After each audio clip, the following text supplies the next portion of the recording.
네, 우리가 읽은 말씀을 가지고 오늘은 하나님 나라를 드러내고 세우는 삶, 긍휼이라는 제목으로 함께 말씀의 은혜 나누고자 합니다. 우리는 계속해서 팔복을 살펴보고 있는데요. 팔복이라는 것은 8가지 복을 말하는 건데, 우리는 이렇게 살면 복을 받는다라는 기복주의적인 말씀으로 우리가 받아들일 것이 아니라 하나님 나라가 임한 사람에게 자연스럽게 흘러나오는 그 삶의 양식이 바로 이 팔복 안에 담겨 있다라고 우리가 그 말씀을 그런 관점으로 보시면 좋습니다. 그래서 우리 이때까지 4가지 복을 살펴보았습니다. 가난한 마음, 애통해 하는 마음, 온유한 마음, 의에 줄이고 목마른 마음들. 이 마음들은 다 하나님 앞에서의 마음의 상태를 다룬 것이죠. 하나님 관계에서 일어나는 내적인 변화들, 우리 마음속의 변화들을 말하는 것입니다. 그런데 오늘 우리가 다루는 이 5번째 복은 실제로 우리 하나님과의 관계에서부터 변화된 우리의 마음이 이제 실제로 이웃 가운데, 이웃을 향해 흘러가기 시작하는 그런 시작점이다라고 우리가 볼 수 있습니다. 긍휼이라는 것은 하나님 나라가 임한 자에게 반드시 그 가운데 드러나는, 관계 속에서 드러나는 열매라는 것이죠. 그리고 그 관계에서의 그 첫 열매, 그 긍휼이라는 것은 바로 하나님 나라를 실제적으로 사람들에게 보여주는 그러한 삶입니다. 여러분, 그렇다면 긍휼이라는 것은 무엇일까요? 긍휼은 한마디로 불쌍히 여기는 것입니다. 불쌍히 여기다. 여러분이 주님께서 길을 잃고 방황하는 참된 목자가 없는 그 무리를 보시면서 불쌍히 여기셨다, 민망히 여기셨다, 이런 말씀이 나오거든요. 불쌍히 여긴다라는 것은 어떻게 보면 원어적으로는 이렇게 설명하고 있습니다. 창자가 끊어질 듯한 아픔을 느끼다. 그러니까 상대방의 연약함이 내 안에 전달되어 와서 그냥 감정으로 불쌍해라고 느끼는 것으로 끝나는 게 아니라 내 안에 들어와서 그게 전율로, 고통으로 실제적으로 느껴지는 것이 바로 불쌍히 여기다, 바로 긍휼히 여기다라는 뜻입니다. 여러분, 그렇다면 그 상대방의 연약함을 보고 내가 거기에 마음이 동해서 내 안에 고통이 느껴질 정도로 긍휼히 여기면 여러분, 감정으로만 끝나겠습니까? 그것이 아니죠. 긍휼은 감정이 아니라 행동입니다. 반드시 행동으로 드러나게 되어 있습니다. 예수님도 여러분 불쌍히 여기시고 그냥 뒤돌아 가시더니 이렇게 말하고 있는 성경에 아무 데도 없습니다. 예를 한번 볼까요? 예수님은 무리를 보시고 긍휼히 여기시고 어떻게 하셨느냐? 마가복음 6장 34절에 이렇게 말씀합니다. 예수께서 나오사 큰 무리를 보시고 불쌍히 여기셨으니 이는 그들이 목자 없는 양 같음이라. 그 다음에 이에 여러 가지로 가르치시더라. 참된 진리를 알지 못해서 어디로 가야 할지 알지 못하는, 그래서 길 잃고 방황하는 그 무리를 불쌍히 여기시고 그냥 돌아가신 게 아니라 그들에게 참 진리를, 천국 복음을 가르치셨다라는 거죠. 실제적으로 영적인 공급을 하셨다라는 겁니다. 그리고 예수님은 병든 자를 보시고 어떻게 하셨습니까? 마태복음 14장 14절에 예수께서 나오사 큰 무리가 있는 것을 보시고 불쌍히 여기사 그 중에 있는 병자를 고쳐주시니라. 긍휼이 이 구체적인 치료라는 행동으로 나타났습니다. 또 예수님은 굶주린 무리를 보시고 어떻게 하셨는가? 마태복음 15장 32절, 여러분 우리가 잘 아는 오병이어 사건이 있는 그 말씀입니다. 예수께서 제자들을 불러 이르시되 내가 무리를 불쌍히 여기노라. 그들이 나와 함께 있은 지 이미 사흘이매, 3일째 나 때문에 이렇게 따라왔는데 먹을 것이 없도다.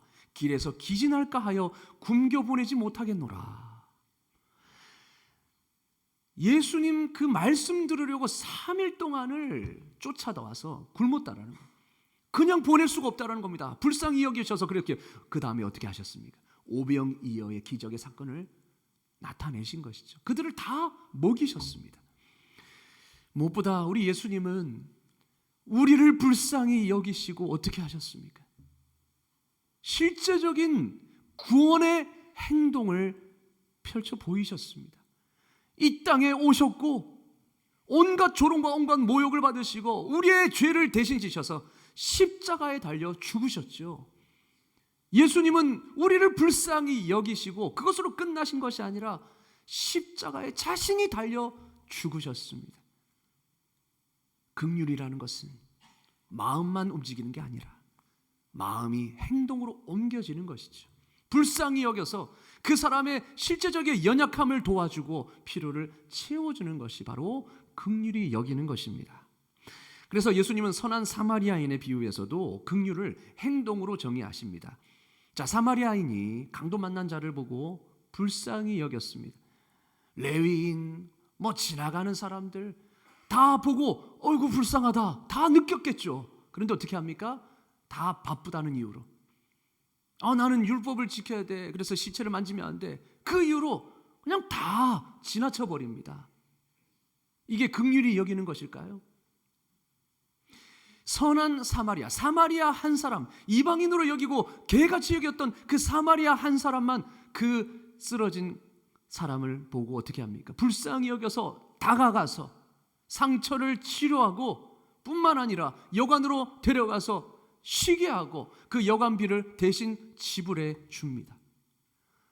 이 비유를 드시면서 예수님은 뭐라고 말씀하시느냐? 가서 너희도 이와 같이 하라. 가서 너희도 이와 같이 하라는 말씀은 너희도 불쌍히만 여기지 말고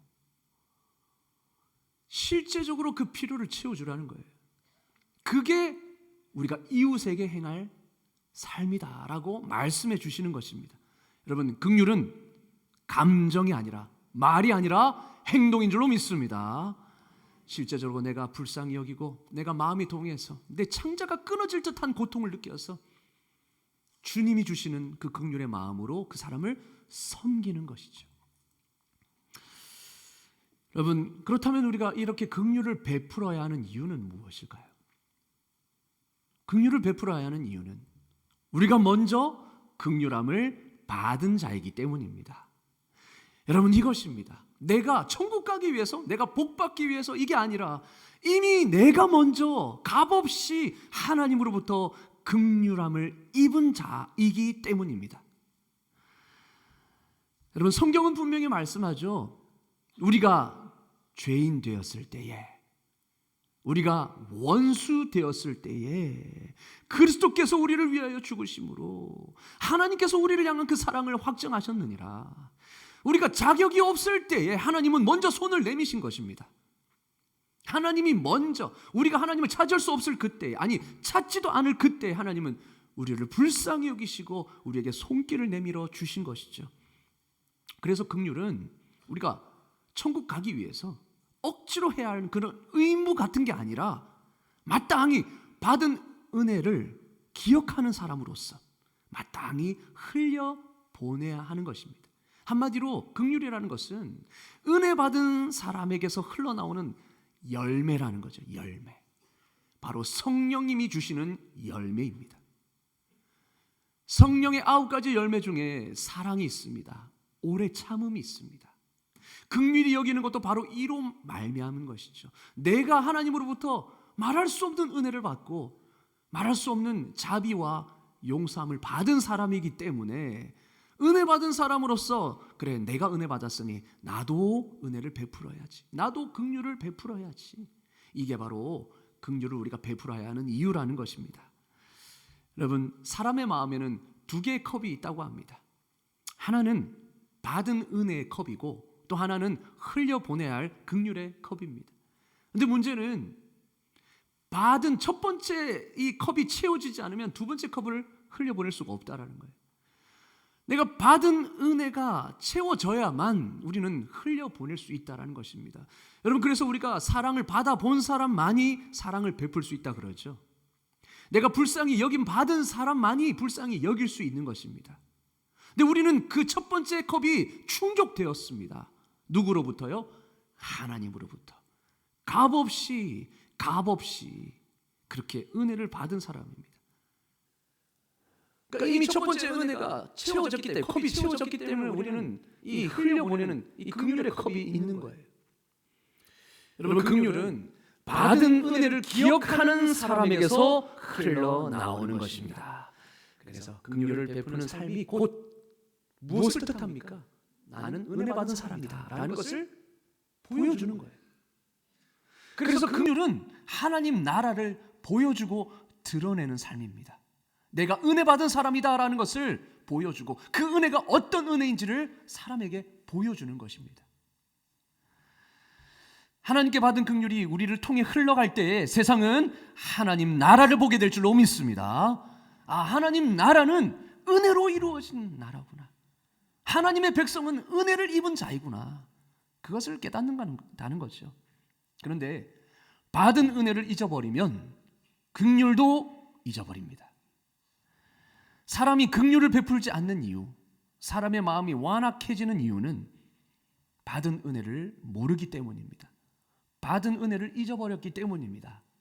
우리 자녀들이 참 부모님의 사랑을 받고 부모님의 보살핌을 받고 자라지 않습니까? 근데 그 은혜를 기억하는 자녀는 부모에게 효도합니다.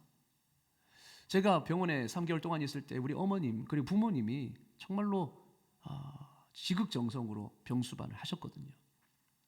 제 대소변도 다 받으셨습니다. 여러분, 그 은혜를 제가 누린 사람으로서 어떻게 부모님이 병상에 계실 때에 내가 그거 못합니까? 부모님은 나에게 이렇게 해주셨는데 왜 나는 부모님에게 이거 못하겠습니까?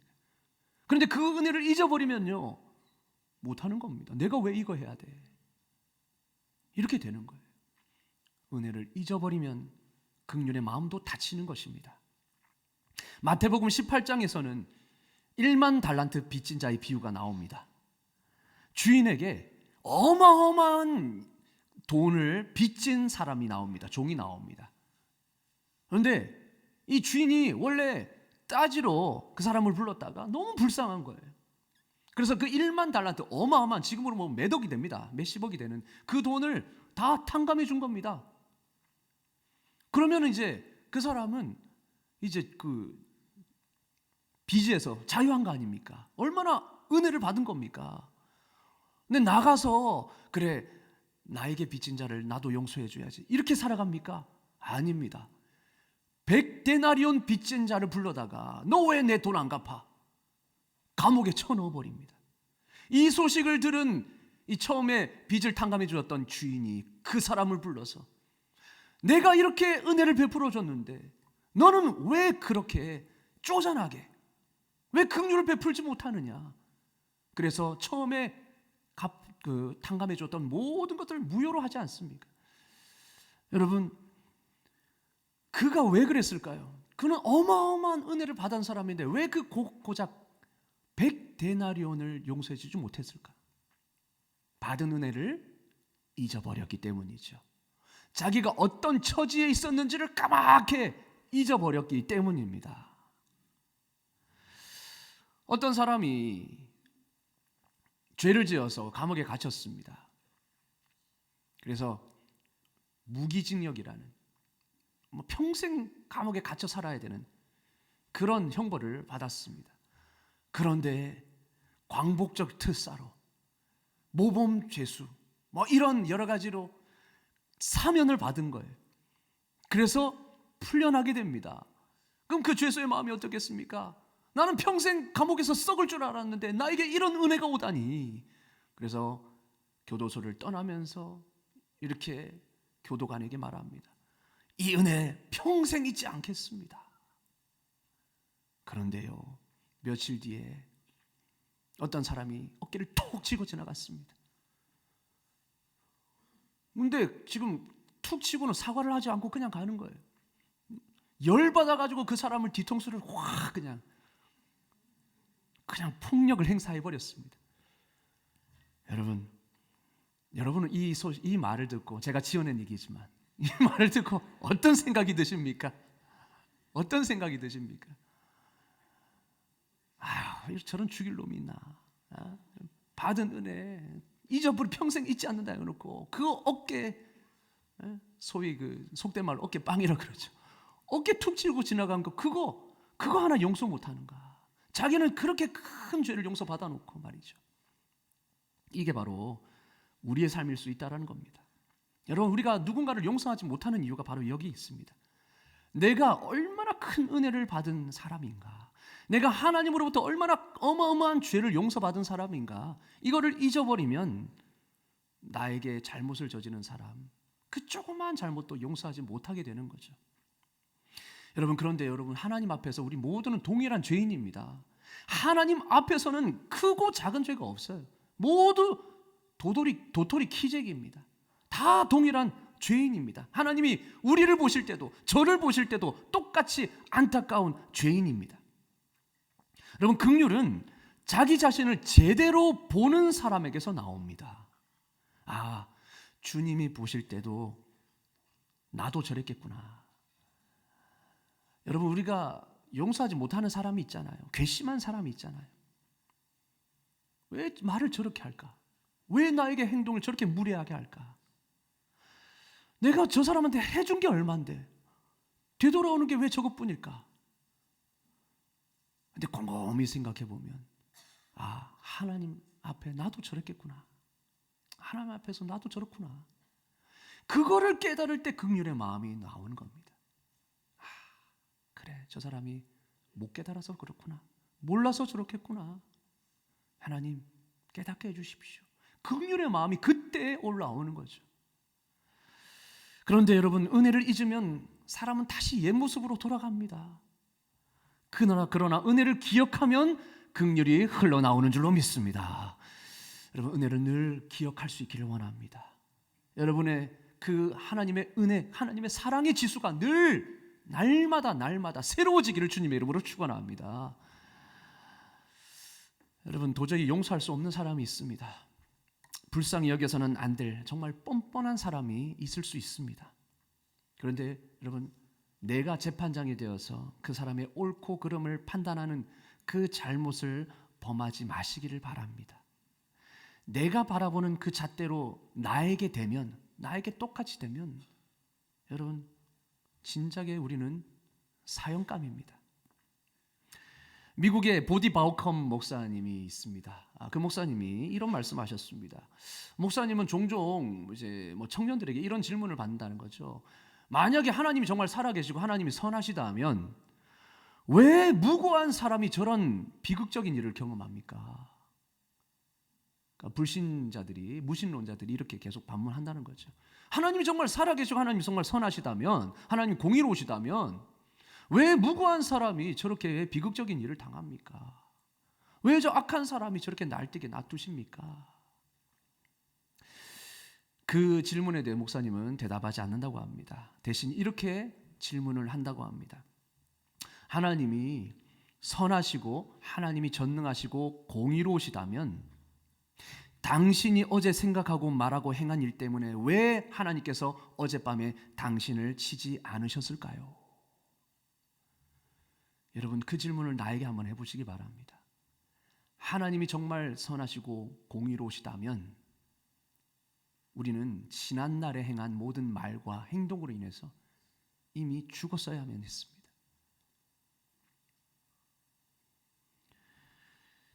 여러분, 하나님이 얼마나 오래 참으셨는지, 하나님이 우리를 얼마나 오래 참으셨고 얼마나 우리에게 긍휼을 베푸셨는지, 만약 하나님께서 내가 가지고 있는 그 잣대로 나를 판단하셨다면 진작에 저는 죽었어야만 합니다. 간음하지 말라고 했는데, 속에서 음욕을 품은 것만으로도 간음이라고 그랬는데, 도둑질하지 말고 살인하지 말라고 그랬는데, 살인은 미워하는 것으로도 살인이다라고 말씀하셨는데, 여러분, 우리가 그러한 잣대로 우리에게 먼저 대입해 본다면 우리는 빠져나갈 수 없는 정말 죄인 중에 괴수인 것이죠. 그러나 하나님은 죄 많은 이런 우리를 참으셨고 지금도 긍휼히 여기고 계십니다. 그 은혜를 받은 자로서 우리는 마땅히 연약한 사람, 다른 사람을 불쌍히 여길 수 있어야 할 줄로 믿습니다. 이것이 은혜 받은 자가 당연히 살아내야 할 삶이죠. 저 사람은 왜 저럴까? 아마 저 사람은 저렇게밖에 말을 못할까? 이 생각을 하기 이전에 주님이 보실 때 나도 저랬구나. 주님 앞에서 나도 저랬겠구나. 라고 고백할 때 우리는 긍휼이 흘러나오는 것입니다. 사랑하는 성도 여러분, 도저히 불쌍히 여겨지지 않는다면 그러면 하나님과의 관계도 바로 설 수 없다는 것을 기억하십시오. 용서가 사실 안 된다면 온전한 예배조차 드릴 수가 없는 것입니다. 왜 그렇습니까? 하나님의 사랑과 은혜를 제대로 깨닫지 못하고 있다. 그래서 우리는 용서를 하지 못하는 것일 수도 있습니다. 여러분, 하나님의 사랑과 그 은혜도 제대로 깨닫지 못하는데 무슨 하나님께 영광을 돌리고 경배하고 찬양한단 말입니까? 그렇기에 오늘 우리는 이렇게 기도했으면 좋겠습니다. 주님, 긍휼히 여기는 마음을 주시옵소서. 하나님의 마음으로 그 사람을 보게 하여 주시옵소서. 저를 불쌍히 여기셨던 그 마음을 제 안에도 채워 주시옵소서. 하나님이 나를 보시듯 나도 상대방을 바라본다면 주님이 가지셨던 그 긍휼의 마음 우리에게도 생길 줄로 믿습니다. 아멘. 그렇다면 이제 본문이 약속하는 그 복을 살펴봅시다. 긍휼을 베푸는 자가 받을 복, 그 복에 대해서 주님은 이렇게 말씀하십니다. 긍휼히 여기는 자는 복이 있나니, 다 같이 읽겠습니다. 우리 성경 말씀입니다. 그들이 긍휼을 여김을 받을 것이며, 그들이 긍휼히 여김을 받을 것이며. 누구에게 긍휼히 여김을 받는다는 것입니까? 사람에게요? 아닙니다. 이 말은 신적 수동태입니다. 한마디로 그 긍휼히 여기시는 주체가 하나님이시라는 거예요. 하나님이. 긍휼히 여기는 자에게는 하나님이 그를 긍휼히 여기실 것이다.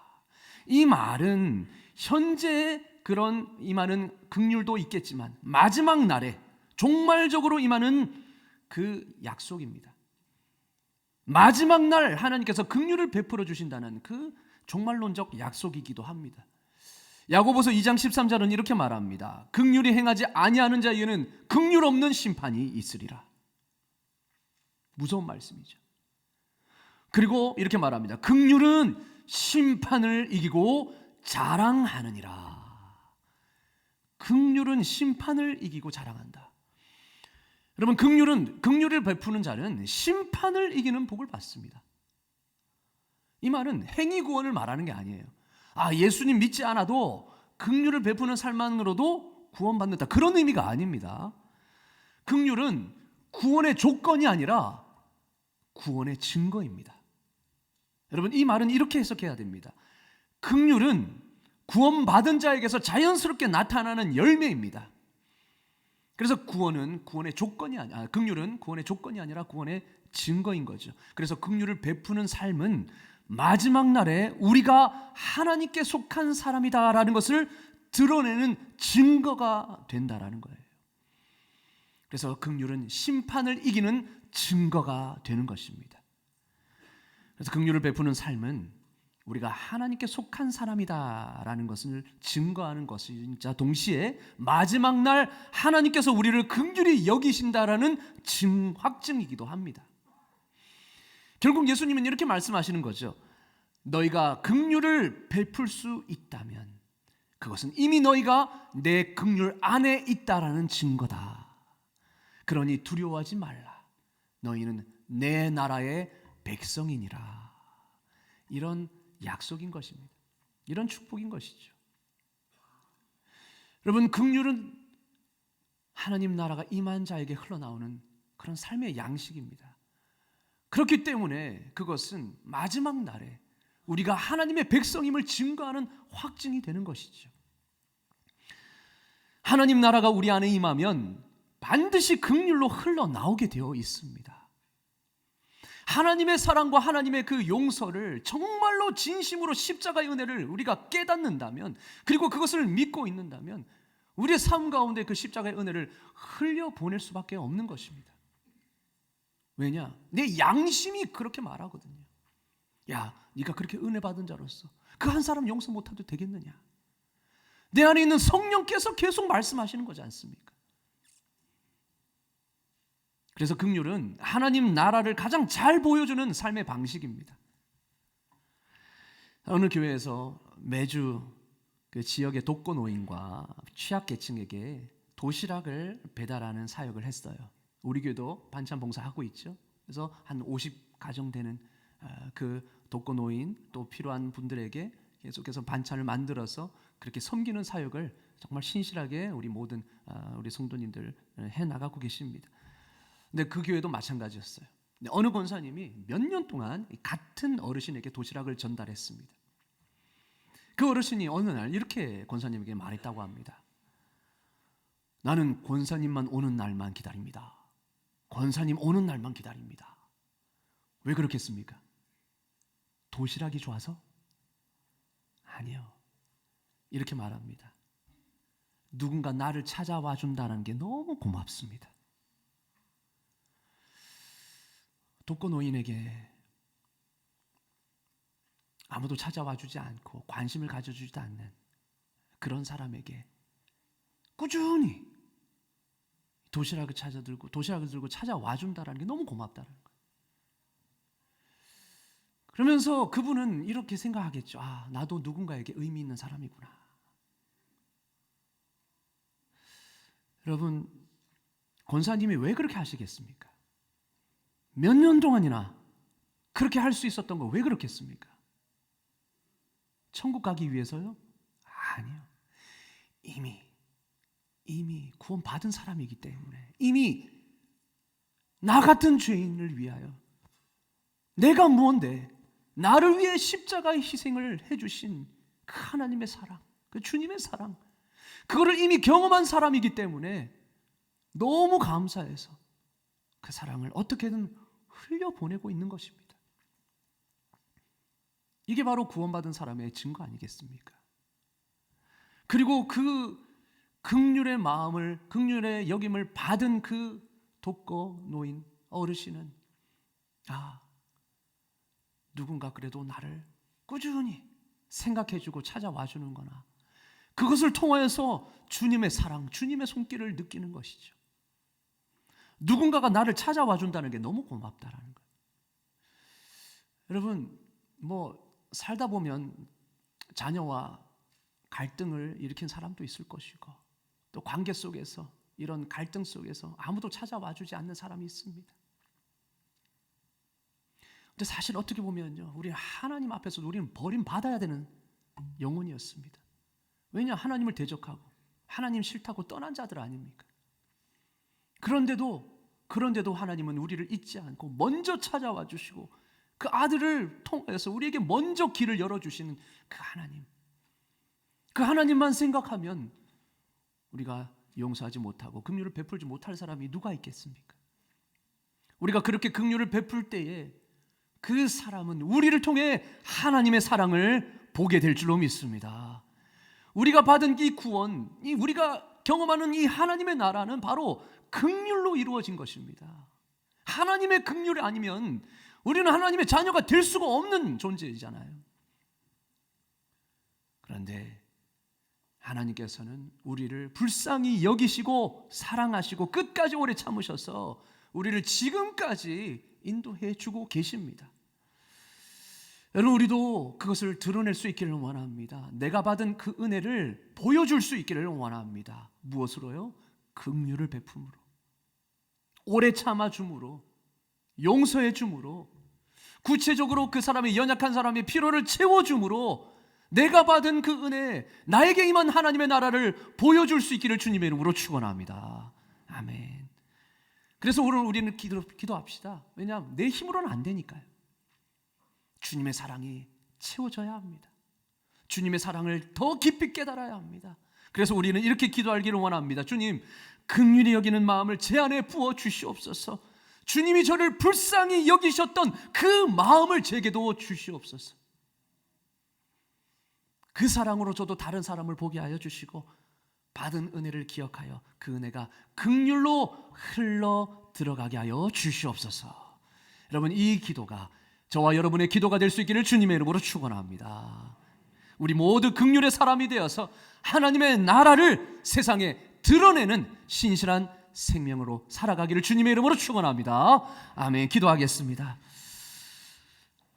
긍휼이 많으신 자비의 하나님 아버지, 오늘 말씀을 통해 우리에게 베푸신 긍휼을 다시 기억하게 하시니 감사합니다.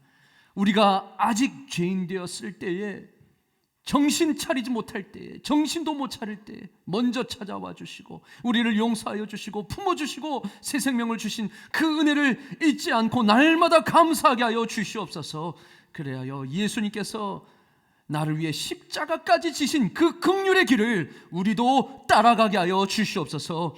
우리의 마음을 좀 더 부드럽게 하여 주시고 우리의 눈을 열어 이웃의 아픔을 보게 하여 주시고 우리의 손과 발이 주님의 긍휼의 통로가 되게 하여 주시옵소서. 마지막 날 긍휼의 여김을 받을 복을 약속하신 주님, 우리가 그 약속을 붙들고 하나님 나라의 백성답게 살아가게 하여 주시옵소서. 우리 주 예수 그리스도의 이름으로 기도드리옵나이다. 아멘.